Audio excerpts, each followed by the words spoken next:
But right now, I think it's pretty definitive. John Mateer is your leading Heisman candidate. And I think I'm willing to stamp it that he's going to be my favorite for more than just the next couple weeks. I think he's going to be your 2025 Heisman.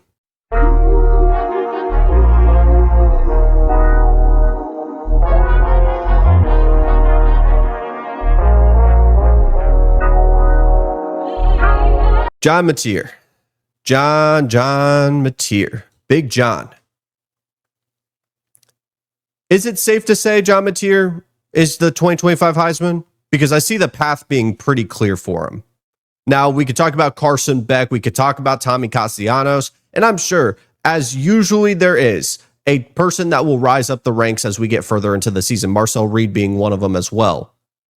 But John Mateer, I think, has just such a distinct path and momentum to get to the 2025 Heisman.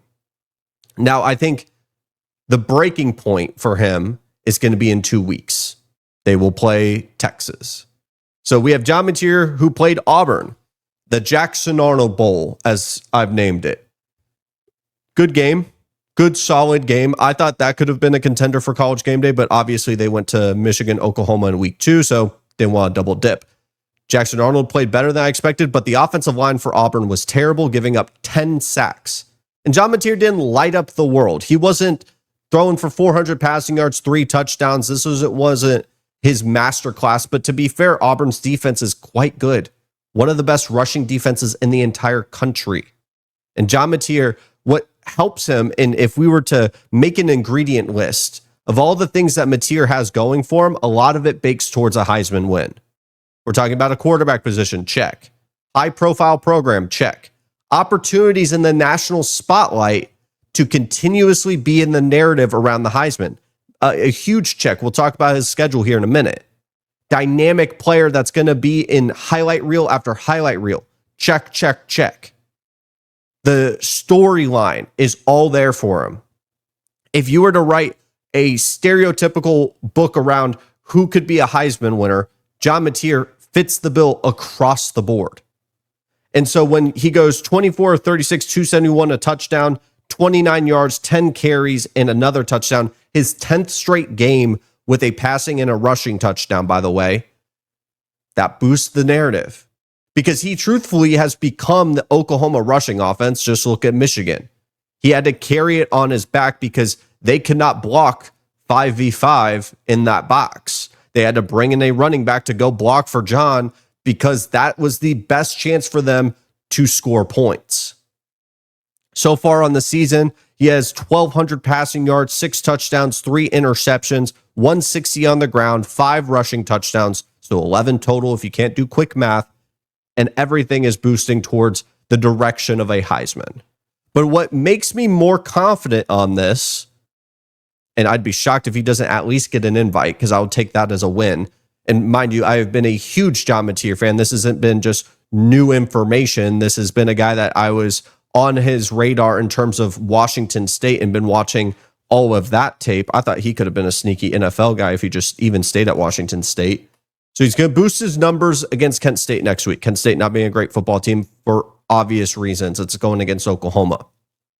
Could be a look-ahead spot. Could be a team that doesn't score 70, but maybe 40, right? Then it's Texas, Red River. Arch Manning getting a little confident now.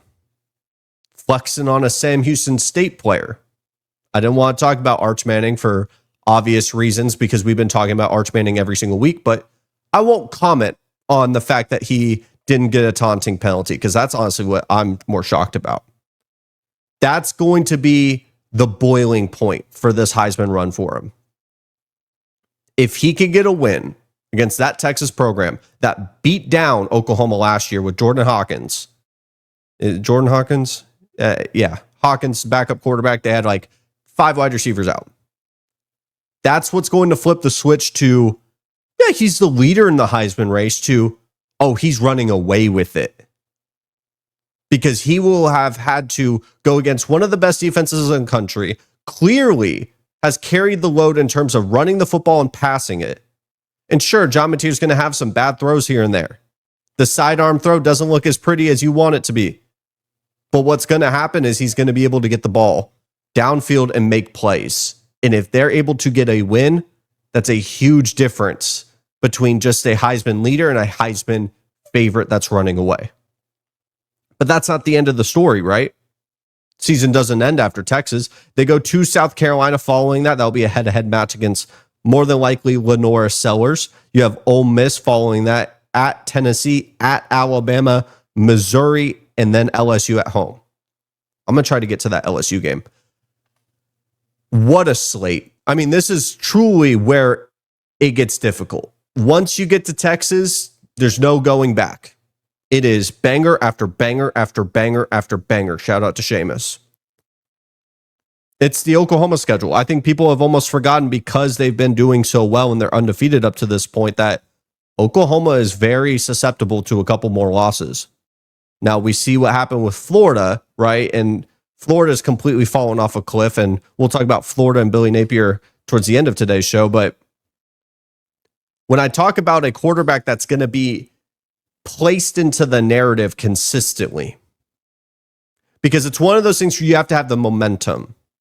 Because I think Ashton Genty, when we talk about the Heisman last year, if you picked that Oregon game where he went like 250, 300 yards and placed it at the end of the season, that more than likely probably wins him the Heisman. Where you play your games and who you play them against and the time of the year really matters. It does.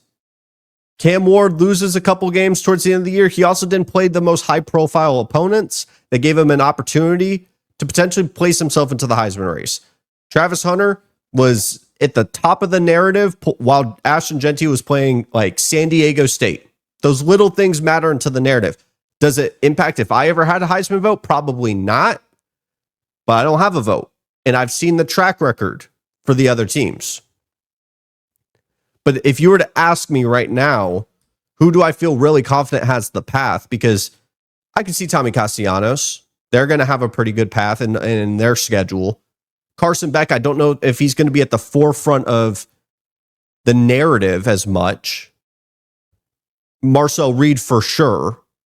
And then there's maybe Bo Perbula, Ahmad Hardy. I don't know. There's plenty of other guys we could talk about.